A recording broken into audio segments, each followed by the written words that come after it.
Initiating moisture.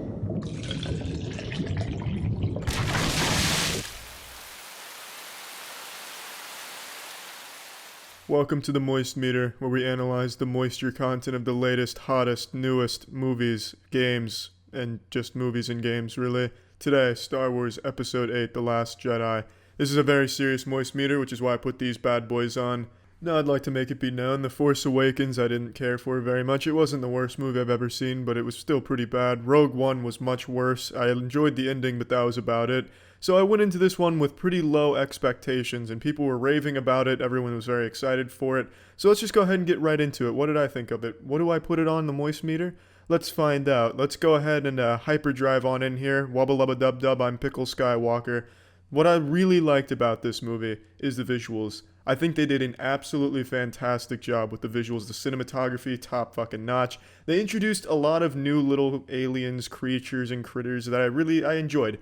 I like those things. In the older Star Wars movies, the original three, they had a lot of really cool looking aliens that, I found very interesting. And here they really captured that same magic of discovering these really cool looking species, and I enjoyed it. Yeah, some of them looked kind of shitty. Some of them were really low effort, like they just put icicles on the back of a fox and called it an alien. But then there were others where I was like, wow, yeah, that's neato. They had a nice new little alien there that was kind of like a giant fucking sloppy dildo with nipples on it that I enjoyed. And Luke Skywalker even milked the bad boy, drank the milk. It was some alpha shit right there. Really chatted it up on screen for a little bit there, Mark Hamill. And aside from just the interesting creatures, they had really nice set pieces here. The settings were really beautiful. Especially towards the end, they had a snowy field type area, but it turns out it was actually salt, and it turned red. So at the end of the battle, after they were blasting ass with blasters, the whole field's all red, and it looks really nice. All the settings in this movie are really nice, and everything just looks great, which is to be expected of Star Wars. You would kind of hope that everything looks really good, and it does. They did a great job here. Next thing I really liked is the characters. I really like Kylo and I really like Rey.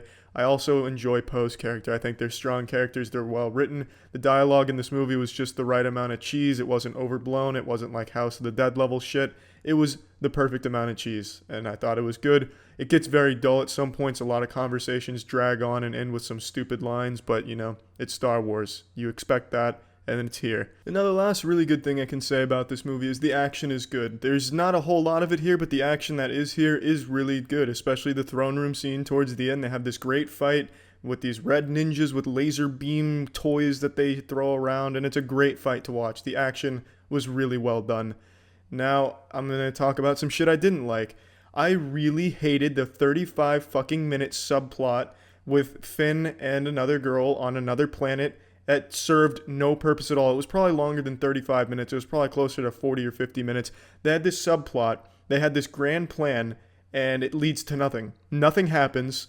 Nothing gets accomplished. Absolutely nothing at all. It was so pointless. Had no point in this movie. It served no purpose at all. It was meaningless. It was tiresome to watch. It made me want to just fall asleep or leave the fucking theater, one or the other. It was brutal to sit through.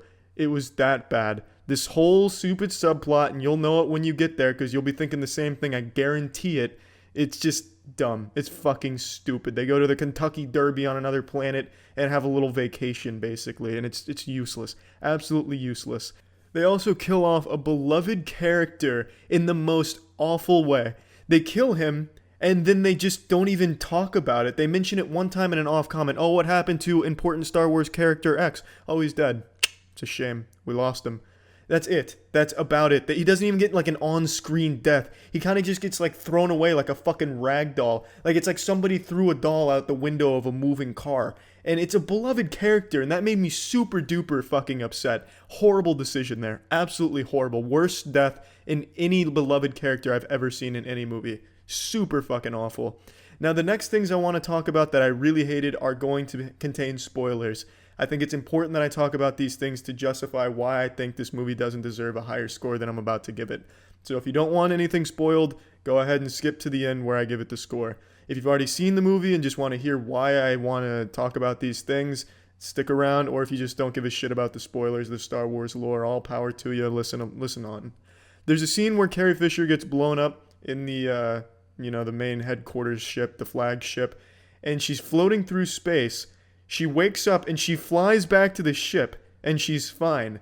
So Carrie Fisher is like Superman in a female body, an old female body, just flying around space and shit. It was the stupidest scene I've ever seen in Star Wars, and Star Wars has had some dumbass scenes, some real stinky crevices and assholes, like some real stinkers, and this scene topped them all. It was the worst scene I've seen in Star Wars. It was so fucking dumb. She just stretched her arm out like she was going for a one-handed grab in the back of the end zone and just flies back into the spaceship and she's okay. Ridiculous. Absolutely ridiculous. I mean, alright, it's not like she was super perfect okay. I mean, she took a 2-hour nap and then was okay. So, I mean, she got sleepy from it, as one would expect as you're flying through fucking space. Now, the next one's a much bigger complaint other than just a trivial, horrible scene. It's that the majority of this movie could have been avoided if the admiral that took over while Leia was in her nap time, if she had just relayed her plan to Poe. If she had just told Poe the plan, Poe, Finn, and Rose wouldn't have gone on that excruciatingly boring subplot with the casino planet, which eventually led to the resistance ships getting shot out and then the battle going to that planet. All of that would have been avoided if the Admiral had just told Poe that plan. And she had no reason not to. Her reason was basically, well, Poe, I didn't tell you because fuck you. You can suckle on my clit. That was what it boiled down to. She had no reason not to tell Poe what she was planning to do. If she had, Poe and the gang wouldn't have had that stupid, awful casino subplot. They also wouldn't have met the thief who eventually gives the First Order the information that the Resistance has their cloaked transport ships going to that planet, and the Resistance ships wouldn't have got blown up. They wouldn't have had the fight on that planet. Everything would have been fine. They could have hid there. Bam, roll credits. It wouldn't have gone... The last hour and a half of this movie wouldn't have happened if not for the Admiral telling Poe the plan. It all would have been fine in the Resistance favor. There was just some stupid communication error. It's like an anime, right before the most important thing they want to tell the character, they just decide not to. Oh, Otonoshi-san, EA, no big deal, never mind, haha, let's forget about it. But if they had just told them what they wanted to tell them, the whole anime would have been, saved. It wouldn't have been, it wouldn't have led to some bad shit. That could have happened in this movie if they had just told each other the fucking plan. It was stupid. Another awful, awful thing here is Snoke. He's just such a shitty villain here. They hyped him up in the first movie. You thought you're going to learn about Snoke. They had all this fan theory. He's Darth Plagueis. Well, it turns out he's nobody. Yeah, they don't give Snoke any explanation. There's no explanation at all for who Snoke is, where he came from. It's just, well, he's always been there.